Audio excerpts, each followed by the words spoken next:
So yun na nga no, mga kagala, nandito kami ngayon ni Mrs. katatapos lang ng hearing test ni Asher. Anong tawag to sa hearing test niya? Yun na yun. Hindi yung may tawag pa eh, yung may nakagala. So sandali lang, wala pong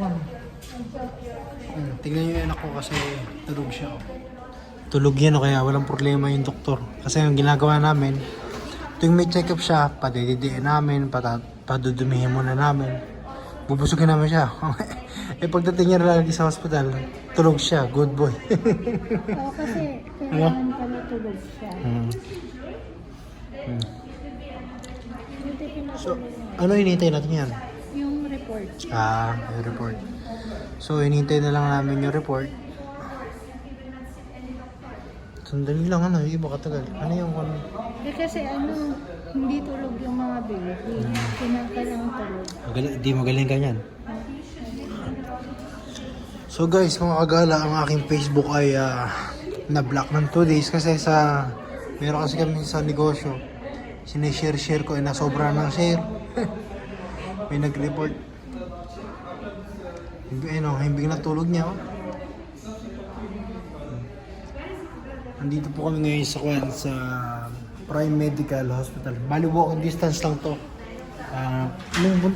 Nung buntis si Mrs. Dito siya nagpapacheck up lagi. Pero nung nanganak, sa ibang lugar siya. Pero branch din ng hospital na to. Pero eto, walking distance lang sa amin to sa bahay na to. Kaya pati si baby, check up. Mas pabor sa amin, malapit lang. Siguro 3 to 4 minutes lang. Nandito ko na mula sa bahay. Himbig ng tulog na baby. Okay lang, honey? Sarap ng tulog niya. May gutom na naman yan. Kaya Tumataba si Asher, no? Ang taba ng mga pis niya, oh. Nakakatawa, oh. Dito kami sa ospital, eh.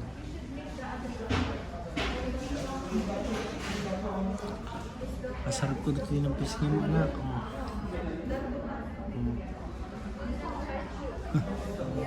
Yung nasa katawan po niya, seatbelt yan.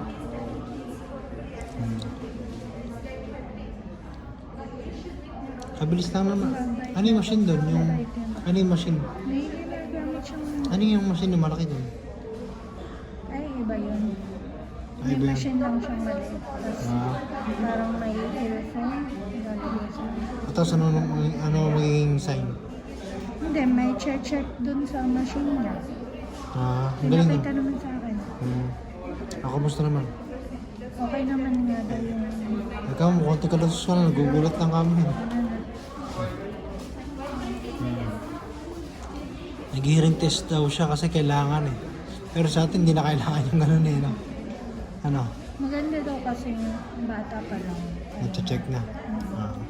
Para in case may problem sa in the future. Alam kung ano yung possible na cause. Parang kumbaga nakikita. Ngayon naman, kumbaga negative siya, no? Yung iba daw kasi, hindi alam kung ba't hindi nakakapagsalita, matagal magsalita. Hindi na. Pala may problem sa Pag-dinig. May din na test, no? Magkano ba yan? 280? Ito, it is. Kasi na-check. Anak, ito na lang ang aming kayamanan. Sarap ng tulog eh. Kapinta ka lang multis mo. Kaya nga, sarap. Ang ganda na. Kanina mga kagala, nung paalis kami, nabihisan na namin yan, nabihisan na. Ang ganda na ng bihis niya, bibili namin bagong damit. Sinasabi ng mami niya na baka umihi. Teka, baka umihi. Nung maya, nung dumumi, nilinisan ko na, nakabihis na siya. Putik, yung kanya, yung ihi niya, ganun. Kasi yung putotoy niya, pag nakatayo, talagang ihi. Padiretso sa mukha niya.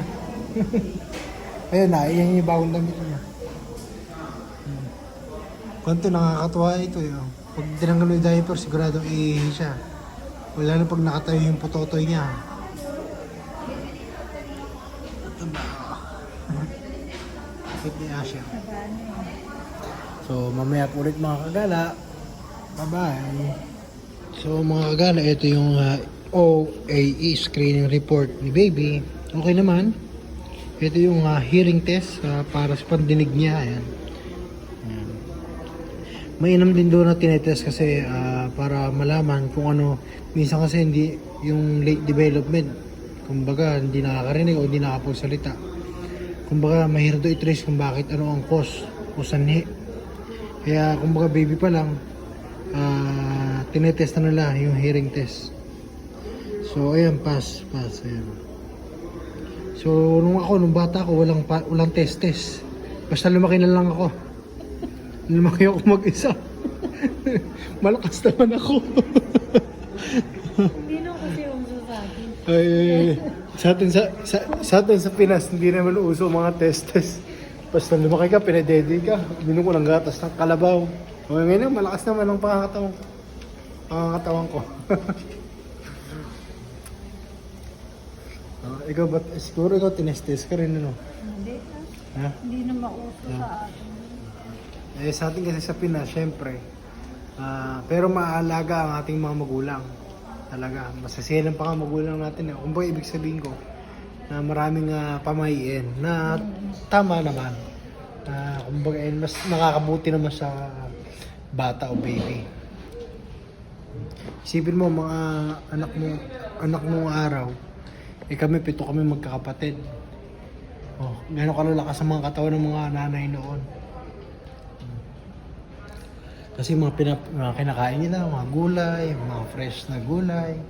Kumbaga walang preservatives o walang mga dilata na kumbaga. Meron man bibihira lang. Pero bilib ako sa mga nanay nung araw. Sipin mo 7 anak, 10, 5. Pero malakas ang katawan. So, okay na, honey? Tara na. So, paalis na kami ni baby. Thank you, Doc. Bye. So, paalis na kami. Ako na lang. Ako mo nga mahal. Dito nga ako. Yung vlogger po assistant, wala. Ayan si baby. Pauwi na kami. May bigyan tulog dyan kasi kakadedi lang yan. Yeah. So dito kami nagpapa-check up sa Prime Medical. Napakabilis naman pala. Siguro nung pinapacheck yung iba, gutom no? Gising. Ha? Umiiyak. Okay, pala parang medyo masungit yun na siya kasi ganyan na magsalita. Ayan ito. Kasi buntis. Buntis kaya parang medyo. Ayan po. Nandito kami sa Rip Mall. Nandito rin ang medical. Doon na tayo dito, Tani. Oo nga. Ayan. So ayun ang Prime Medical na nung kasalukuyang buntis si Loisa ay dito siya nagpapa-check up. Pero ngayon parang buntis na, umihimas pa.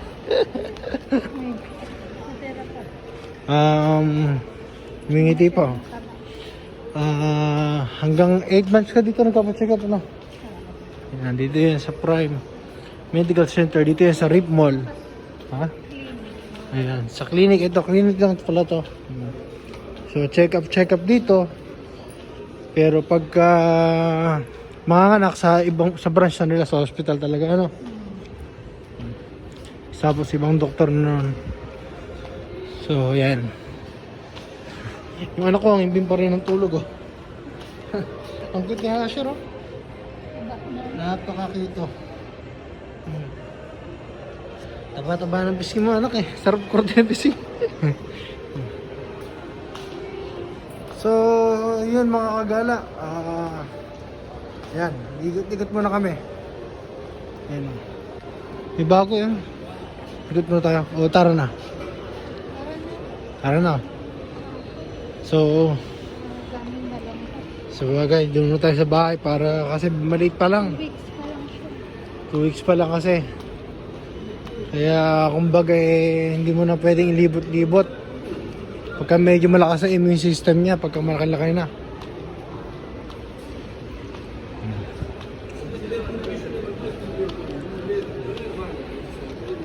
Yan o. Oops, yan. Tulog. Punta kami sa Rip Mall.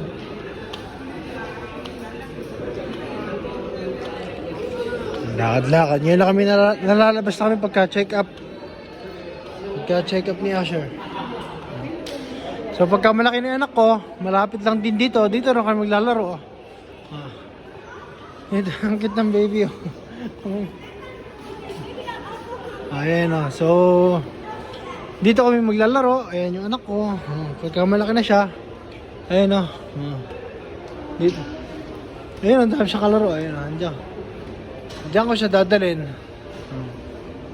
May laruan dito oh. Hello ate. Ayan oh. Ayan oh. Ang ganda ng laruan oh. Ayan oh. Mag-i-enjoy pala si Asher dito pagkalaki. So ayan ang laruan. Pagka malaki-laki na siya, dito ko siya dadalhin, no? May mga maliliit. Asan? Ay, 1 year old. Basta pa naglalakad na siya, mag-enjoy siya dyan, no? Hayaan mo lang siya, tamakbo na, tamakbo. Ano, anak? Kaya bilisan mo lumaki para makapaglaro-laro ka na. Nakakatawa pala dito, eh. Pagka mayaman na mayaman ka, no? Yung, kumbaga, yung gustong mo si anak mo, eh. Bibigyan mo ng ganyan eh, no? Ay, bata.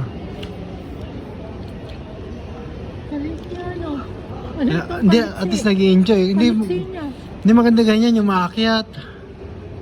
Hindi ganyan pala sa flooring yung ko natin. Ganyan nga. Pagka medyo malaki na siya. Bibili tayo ng ganyan. Sinong basang mo? Kumbaga lalagyan natin yung buo. Tapos yung mga wall, may ganyan din oh. Yung mga bata oh. Bata na.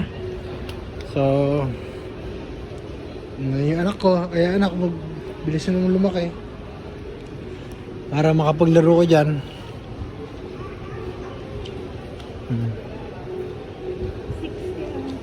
And stay play from wherever you are. So mga kagala, hanggang dito na lang. Paalam mo na ni. Bye! Bye. Takbo mo na.